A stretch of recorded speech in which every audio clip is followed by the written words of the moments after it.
안녕하세요, 여러분. 오늘은 정말 오랜만에 6월에 읽을 책들을 같이 골라보는 영상을 가지고 왔습니다.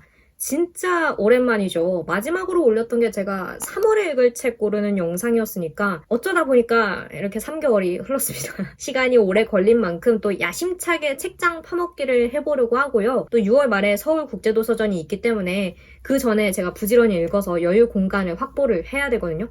그러면은 제가 어떤 책들을 고를지 영상 바로 시작해보도록 합시다.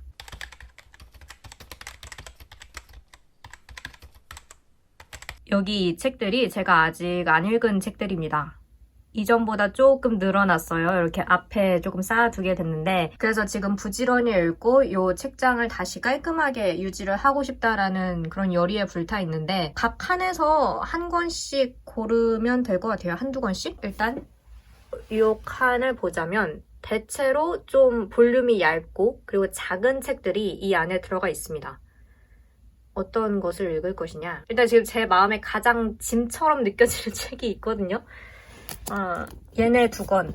마음의 짐이라고 표현해서 진짜 미안하긴 한데 제 설명을 이따 들어보시면 그 이유를 아실 거예요. 책의 문제가 아니에요. 100% 저의 문제긴 합니다. 그리고 이제 이 칸에서도 한번 골라보죠. 시집도 있고 그리고 한강 작가님의 산문집도 있고 소설이 주로 있습니다.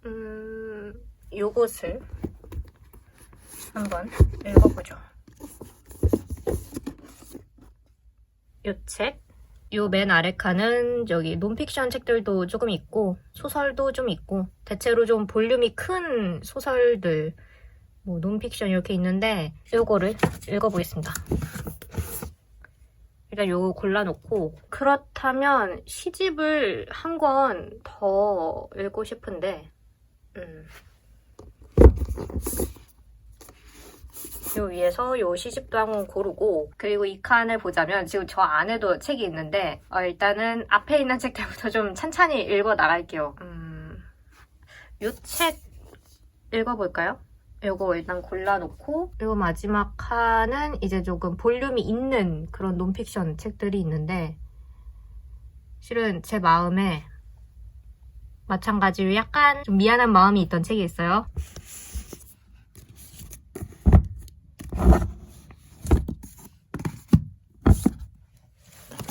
드디어 꺼냈습니다. 이 책. 방금 제가 이 칸들에서 고른 책들 왜 골랐는지 이제 한 권씩 이유를 좀 이야기를 해봐야겠죠? 일단은 처음에 고른 두 권, 요렇게 두 권을 골랐었습니다.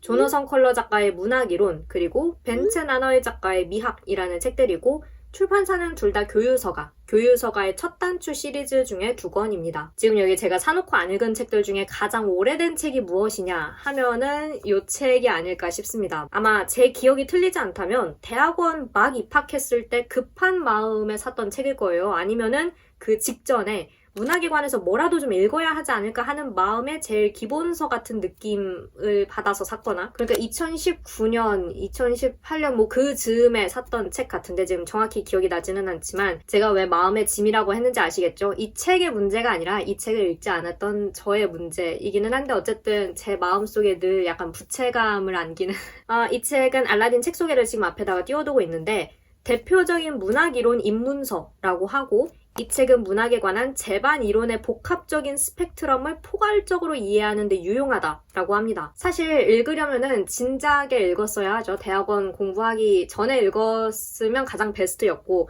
근데 그때 모종의 이유로 아마 뭐 과제에 파묻혀서 읽다가 중간에 덮었을 공산이 크고 그러다가 이제 시기를 놓쳐서 그래서 지금까지 와버렸다. 안 읽은 채로. 지금의 저는 뭐 지금도 여전히 모르는 거 투성이기는 하지만 그래도 아무것도 몰랐던 대학원 입학 전보다는 그래도 머릿속에 든 게 좀 있을 거잖아요.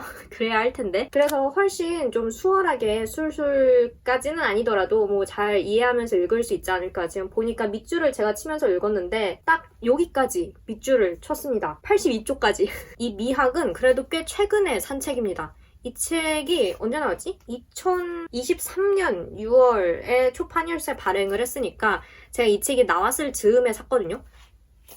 그래도 2년이 지났네? 어쨌든 제목에서 알 수 있다시피 이 책은 이제 미학이라는 것에 대해서 살펴보는 역시 약간 기본서 느낌의 책인 것 같습니다. 미학에 대해서도 더 알고 싶었고 역시 대학원에서 공부를 하면서 미학 관련 텍스트들을 읽을 기회가 좀 있었는데 그때 많이 헤맸거든요. 미학이라는 것에 대해서 기초적인 이해가 없는 상태에서 그 원전 텍스트를 읽으려고 하니까 당연히 헤맬 수밖에 없죠. 제가 정말 거의 맨땅에 헤딩하듯이 공부를 시작했었는데 그때의 아쉬움, 이전에 좀 더 베이스가 있었으면 좋았을 텐데 하는 아쉬움을 뒤늦게라도 좀 해소를 해보고자 이 책을 샀었고 여전히 읽지 않은 상태로 놔뒀었다. 2년이나 됐나? 내가 이 책을 2년 전에 샀다고? 그리고 제가 이 첫 단추 시리즈를 또 처음에 고른 이유가 있었는데요. 왜냐하면 최근에 푸코가 나왔거든요. 그래서 그 책을 사서 읽고 싶은 거예요.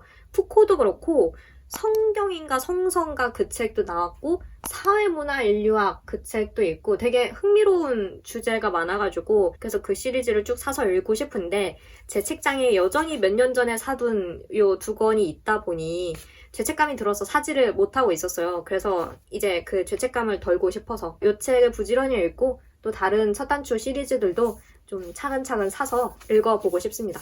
이렇게 시리즈로 짜라락 꽂혀있으면은 너무 희열이 클 것 같아요. 그리고 또 고른 책은 바로 이 책입니다. 찬옥계이 작가의 고독한 용의자라는 책이고 출판사는 위즈덤하우스입니다.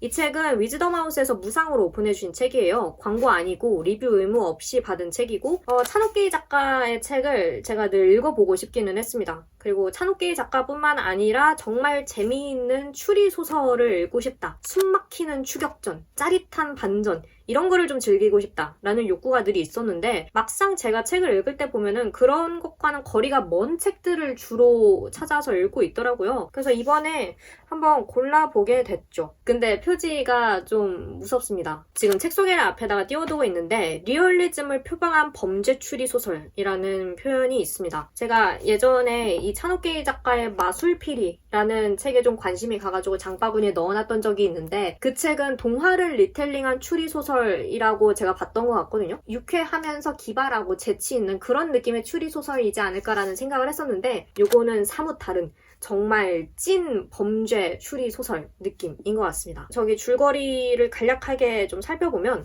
홍콩의 어떤 맨션에서 쉐바이천이라는 남자가 자살한 채로 발견이 되는데 그의 옷장에서 25개의 유리병이 나오고 그 안에는 보존액에 담긴 시신 토막들이 제가 생각했던 것보다 훨씬 더 잔혹한 느낌의 소설이긴 한데 그래도 이 안에서 이제 그런 문제들을 풀어나가는 또 어떤 문제의식을 담는 그런 이야기가 펼쳐지겠죠? 추리소설을 고른 이유가 하나 더 있습니다. 이제 6월에 장마가 시작된다고 하잖아요. 상상만 해도 정말 끔찍한데 그 꿉꿉하고 눅눅하고 후텁지근하고 답답한 기운을 좀 서늘한 이야기, 질주하는 그런 이야기로 잠깐이나마 밀어내고 싶었어요. 제가 정말 여름을 힘들어하기 때문에 물론 보존액에 담긴 시신 토막들까지 제가 기대했던 건 아닌데 아무튼 그래도 오랫동안 궁금했던 작가의 책인 만큼 재미있게 읽어보도록 하겠습니다. 세 번째로는 시집을 골랐는데 이 시집들은 이제 같이 이야기를 해보도록 할게요. 일단은 이 책을 골랐습니다. 홍인의 시인의 우리의 노래는 이미 라는 시집이고 출판사는 아침달이고요. 마르셀 프루스트 작가의 시간의 빛깔을 한 몽상이라는 책입니다. 출판사는 민음사. 전혀 다른 국적의 두 시인 그리고 전혀 다른 출판사, 전혀 다른 분위기의 시집인데 왜 제가 같이 이야기를 하느냐. 이 우리 노래는 이미 이 책은 제가 기억하기로는 재작년인가? 2023년 서울국제도서전 가서 산 책이고 이 시간의 빛깔을 한 몽상은 작년 서울국제도서전에 가서 산 책이기 때문입니다. 그런데 여전히 읽지 않았다. 아니 제가 이런 식으로 아까 첫 단추 시리즈도 그렇고 죄책감과 부채감을 느끼면서 책을 고를 생각은 아니었는데 아무래도 서울국제도서전이라는 커다란 행사가 6월 말에 있다 보니까 그거를 은근슬쩍 약간 의식하면서 고르게 된 것도 있는 것 같아요. 우리의 노래는 이미 라는 이 책은 책 소개를 보면 누락된 괴짜 같은 이들을 내세워 어두운 도시의 풍경을 그린다 라고 합니다. 그리고 이 소개를 읽는 거를 제가 2023년 서울국제도서전 영상에서 했던 것을 기억을 해요. 그리고 뭔가 한 가지 더 의미를 부여를 하자면 이 책 표지가 그 여름밤의 놀이공원 그리고 여름밤의 불꽃놀이 이런 이미지를 좀 연상을 시키거든요. 그래서 이 여름에 읽어보면 괜찮지 않을까. 그리고 이 시간의 빛깔을 한 몽상은 뭐 여름을 연상시키는 이미지나 표지, 제목 그런 거는 아니지만 그냥 아름다운 문장으로 꽉 찬 책을 읽고 싶어서 추가적인 의미를 부여해서 그렇게 골랐습니다. 이 책은 지금 책 소개를 보면은 프루스트의 첫 작품집 중에서 산문시를 모아서 엮은 책이라고 하고 만연체 문장이라든지 그리고 연상작용과 무의식이 만들어내는 직관적인 인상들이라든지 복잡하게 얽히고 설키는 음악적 순환 이런 것들이 잃어버린 시간을 찾아서 라는 그 책과 구별하기 어려울 정도라고 하니까 이 시집을 읽는다는 것은 프루스트 작품 세계의 정수를 이제 엿보는 일 정도는 될 것 같아요. 저는 여전히 잃어버린 시간을 찾아서를 읽을 엄두는 나지 않기 때문에 프루스트의 이 시집과 그리고 작품집이 또 있거든요. 이 책장에. 여기 보이시나? 여기 있거든요. 이런 식으로 좀 이렇게 주변을 이렇게 맴돌면서 그 기운을 느껴보고 싶다. 그리고 이 안에는 회화 작품 같은 것도 다수 실려 있어요. 그리고 그림과 같이 보는 그런 재미도 있을 것 같습니다. 시집을 꾸준히 읽는 게 참 어려워요. 왜 그렇게 어려운지 모르겠는데 참 저에게는 어려운 일이라서 늘 이렇게 좀 다짐을 해야 제가 꾸준히 읽게 되는 것 같습니다. 다음으로 고른 책은 이 책입니다. 이 책은 카베 악바르 작가의 순교자라는 책이고 출판사는 은행나무인데요. 이 책은 은행나무에서 이제 무상으로 보내주신 책입니다. 역시 광고 아니고 리뷰 의무 없고요. 제가 잘 보고 있는 외국 북튜버 중에 이제 잭 에드워즈라는 분이 있어요. 제가 예전에도 영상에서 한두 번 정도 언급을 한 채널이었는데 그분께서 얼마 전에 영상에서 이 책을 극찬을 하셨더라고요. 사실 그 영상 볼 때만 해도 그냥 흘려들었었죠. 제가 아는 책이 아니고 한국에 출간되어 있는지 그런 것도 잘 모르고 하니까. 근데 이 책이 이제 택배가 와가지고 열어보고 표지가 익숙한데 해서 곰곰이 생각을 해보니까 얼마 전에 그 영상에서 본 책인 거야. 그래가지고 지금 당장 읽어보라는 계시인가? 그리고 이 책을 또 6월에 읽어야겠다라고 생각을 한 이유가 은행나무 출판사에서 6월에 이 책 북클럽을 한대요. 이렇게 따로 모여가지고 막 뭔가를 한다기보다는 설명에 따르면 대단히 대단한 활동은 없으며 그저 정해진 분량을 읽고 혼자 읽기 버거운 부분, 혼자 읽기 아까운 부분을 공유해 보려고 합니다. 인스타그램을 통해서 이제 출판사에서 뭔가 관련된 그런 콘텐츠를 간단하게라도 좀 올려주는 그런 의미에서의 북클럽인 것 같아요. 그래서 겸사겸사 6월에 이 책을 읽으면서 인스타그램에 올라오는 그런 내용도 좀 확인해 보면 좋지 않을까. 이 표지가 되게 특이한데 이 뒤에는 책날개가 있는데 이 앞에는 책날개가 없고 이런 식으로 펼치면 멋있죠. 이 표지가 그래서 마음에 들었어. 미국의 이란 항공기 격추 참사로 어머니를 그리고 고된 노동으로 아버지를 잃은 젊은 시인이 의미 있는 죽음에 관한 집착 아래 펼치는 순교자 프로젝트를 그린다. 라고 합니다. 맹목적 확신과 배타주의 사이에 선 경계인의 순교자 프로젝트. 비통한 역사를 모티브로 완성한 가장 독특하고 아름다운 삶의 찬가. 라는 문구도 있는데 책 소개를 더 자세히 읽어보면 아래 내용이 훨씬 더 많이 나와 있는 것 같거든요. 근데 저는 더 자세히 읽어보지는 않겠습니다. 일단은 좀 모르는 상태에서 읽고 싶기도 하고 이 순교자 프로젝트라는 것이 무엇인지 지금 굉장히 궁금하거든요. 그리고 가장 독특하고 아름다운 삶의 찬가라는 것이 또 무슨 뜻인지 이 내용과 이것이 전하고자 하는 메시지가 그렇다는 것인지 혹은 뭐 이 책의 서술 방식이 또 독특하다라는 것인지 뭐 그 둘 다인지 이런 것도 좀 궁금합니다. 뭔가 순교자 하고서 느낌표 있는 것도 좀 특이해요. 아까 이 책장에서 고른 마지막 책은 바로 이 책입니다. 로버트 맥팔레인 작가의 언더랜드라는 책이고 출판사는 소소의 책입니다. 이 책도 제가 꽤 오래전에 사뒀던 책인데 뭔가 이 책의 어떤 물리적인 부피와 이 두꺼운 양장 커버 때문에 괜히 손이 잘 안 갔어요. 이 책이 굉장히 묵직한 책일 것 같아가지고 판형도 크잖아요. 정말 궁금한 책이기는 한데 여기 밑에다가 넣어놓고 오랫동안 좀 미루고 있었어요. 근데 이제 읽을 때가 된 것 같다. 물질, 신화, 문화, 기억, 그리고 대지에 존재하는 지구의 방대한 지하 세계를 탐험하는 책이라고 합니다. 알라딘 기준 기초과학이랑 교양과학 카테고리에 있기는 하거든요. 근데 책 속에 이제 그 이미지에 우주의 탄생부터 인류세의 미래까지, 선사시대 예술부터 만년설의 깊고 푸른 동굴까지, 고대의 매장지부터 보이지 않는 도시까지, 곰팡이 네트워크부터 핵 폐기물 처리 시설까지 라는 문구가 있는 거를 보면 자연과학적인 측면뿐만 아니라 아까 이야기한 것처럼 뭐 신화, 문화, 역사 이런 것들을 두루두루 아우르면서 언더랜드, 즉 지하세계, 땅 밑을 탐험하는 책이 아닐까라는 그런 생각을 합니다. 지하세계에 대해서 생각을 해본 적이 없어가지고 뭐 그냥 가끔 뭐 하데스가 사는 지하세계 이런 거 있잖아요. 그 정도 이외에는 딱히 지하세계에 대해서 생각을 해본 적이 없어서 책 주제를 딱 봤을 때 되게 흥미롭다라는 생각을 했었죠. 제 기억에 이 책을 살 때 한창 좀 독특한 주제를 다루는 재미있는 논픽션 책을 읽고 싶다라는 생각이 있었어요. 그때 온라인 서점을 막 여기저기 돌아다니면서 이 책 저 책 장바구니에 넣어놨었는데 근데 그중에 이 책이 뭔가 좀 표지도 멋있고 제목도 언더랜드 멋있고 읽으면 약간 멋있어 보일 것 같은 그런 책이요. 그런 마음에, 그런 욕심에 이 책을 샀었는데 아직까지 읽지 않았다. 이번 여름에 좀 현실 도피하고 싶을 때 이 책 지하세계로 좀 도피를 하면서 그렇게 읽어보면 되지 않을까. 네, 그렇게 해서 이 7권이 제가 지금 가지고 있는 책들 중에 읽으려고 고른 책들이고요.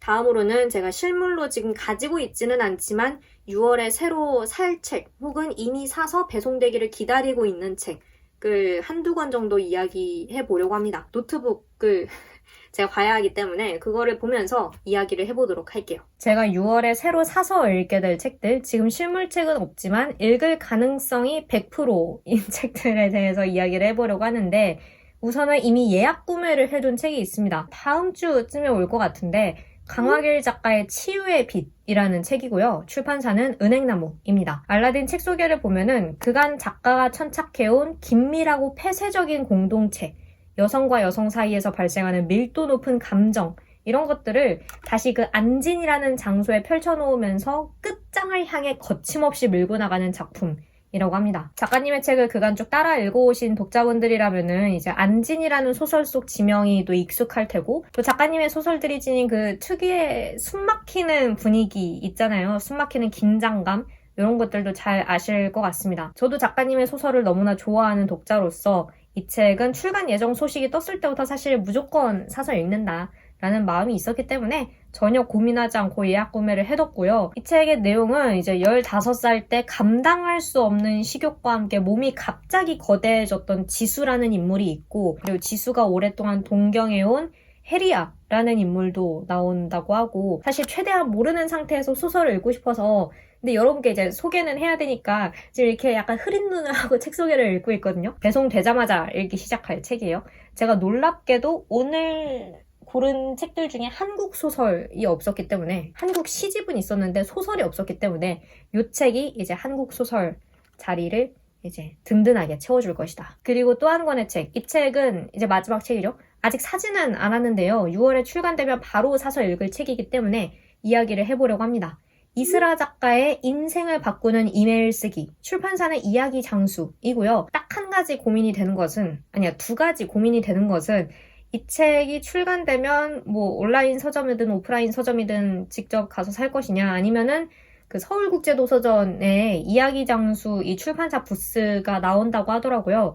그래서 서울국제도서전 가서 살 것이냐 하는 것인데 그 다른 하나 또 고민되는 것은 이게 2가지 버전으로 나와요. 오리지널 커버가 나오고 다른 하나는 독립서점, 동네 서점에서 구매할 수 있는 그 특별판 같은 그런 커버가 나오는데 그것으로 살 것이냐. 그래서 고민을 하고 있는데 어쨌든 사서 읽을 거기 때문에 6월에 네, 그래서 이 책을 이야기를 해보고 있고 작가 이름만 보고도 왜 사려고 하는지 고개를 끄덕이시는 분들이 많으실 것 같아요. 이스라 작가님 하면은 이제 일간 이스라라는 그 이메일 구독 서비스 이 새로운 경로를 통해서 출판계의 스타가 되었다. 라는 것으로 굉장히 유명한데요. 이 책 속의 이미지를 보면은 이메일로 천냥빚을 갚고 한국문학의 판도를 이메일로 바꿔버린 이스라 작가가 직접 풀어놓는 섭외와 조율, 설득의 비법이라고 적혀 있습니다. 인생을 바꾸는 이메일 쓰기, 약간 자기개발이나 그 성공학 분야에 그런 거 있잖아요. 1년 만에 100만장자 되기 약간 이런 느낌이 나는 만약에 이 책이 이제 아무런 정보 없이 그냥 매대에 이렇게 놓여 있었다 하면은 이 책의 제목만 보고는 제가 별로 관심을 가지지 않았겠지만 이 책의 저자가 이스라 작가님이시라면은 이야기가 달라진다. 아무래도 저도 이제 온라인에 제 공간을 가지고 있고 협업을 할 때 이메일을 통해서 거의 모든 소통을 하기 때문에 이메일이 정말 중요한 매체이자 또 창구인데요. 근데 이스라 작가님은 거기서 한 발 더 나아가서 이메일로 자신의 컨텐츠를 발행하고 직접 구독자를 모으는 작가님이시라는 점에서 그러니까 이메일이 뭔가 협업을 위해서 연락을 주고받는 그런 수단에만 머무르는 게 아니라 그것 자체가 그 컨텐츠의 굉장히 중요한 어떤 중심 플레이스가 되는? 뭐라고 해야 되지? 약간 그런 느낌이어가지고 수년간의 경험으로 얻은 노하우 뼈가 되고 살이 되는 비기 이런 것들이 있지 않을까 기대를 하고 있습니다. 그것도 그렇고 이스라 작가님의 책을 읽을 때마다 제가 또 글쓰기에 대한 열의가 다시 타오르기 때문에 이제 6월이 지나면 2025년도 하반기로 접어들잖아요. 6월이 그래서 반성을 참 많이 하게 되는 시기란 말이죠. 그런 점에서 이 책을 읽으면서 나의 작업과 루틴 이런 것들을 다시 한번 점검하고 조금 더 생산적이고 열심히 작업하는 하반기를 맞이할 수 있도록 그런 제가 될 수 있도록 이 책을 좀 기회 삼아보면 되지 않을까. 그래서 이 책도 기대를 정말 많이 하고 있고 여전히 고민하고 있다. 아 그래 그 커버 중에 어떤 커버의 책을 살지를 정하면은 이거를 어디서 살지가 정해지겠다. 어떤 커버가 더 좋은 것 같으세요? 저는 둘 다 좋거든요. 근데 모르겠어. 어떤 커버가 더 마음에 드는지. 아무튼 그렇습니다. 네, 이렇게 해서 몇 권이죠?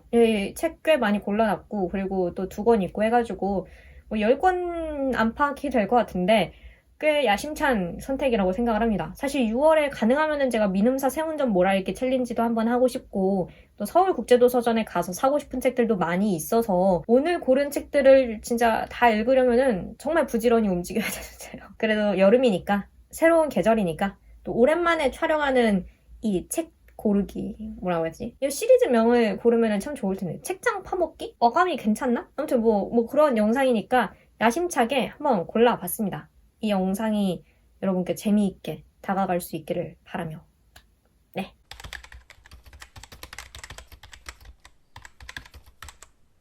다가올 여름에는 비도 더 많이 오고 또 더 더울 전망이라는 암담한 소식들이 들려오는데 제가 또 더위를 엄청 많이 타는 편이어가지고 벌써부터 좀 걱정이 되거든요. 제 영상을 이제 1년 내내 쭉 보시면 아시겠지만 여름에는 제가 늘 하는 말이 더워서 영상 찍기가 힘들다. 요즘은 더워서 책이 잘 안 읽힌다. 이런 말들을 정말 많이 해요. 여름에는 제 평균 독서율도 좀 떨어지는 경향이 있고 그래서 좀 파이팅이 필요한데 부디 이번 여름에는 우리 모두 고생 많이 안 하고 재미있는 책은 훨씬 더 많이 읽는 그런 여름이 됐으면 좋겠습니다. 이제 공식적으로 6월, 여름이 시작됐기 때문에 이런 다짐을 좀 해봤고요. 여러분은 또 어떤 책을 읽으실 예정인지 혹은 최근에 산 책들이 있는지 예약 구매를 기다리고 있는 책들이 있는지 이런 것들을 댓글로 이야기 나눠주시면 너무나 좋을 것 같아요. 저도 오늘 고른 요 책들 부지런히 읽고 빨리 리뷰할 수 있도록 힘내보겠습니다. 네, 그럼 저는 여기서 이만 영상 마치도록 하겠습니다. 오늘도 영상 봐주셔서 정말 감사하고 우리는 다음 영상에서 다시 만나요. 빠이!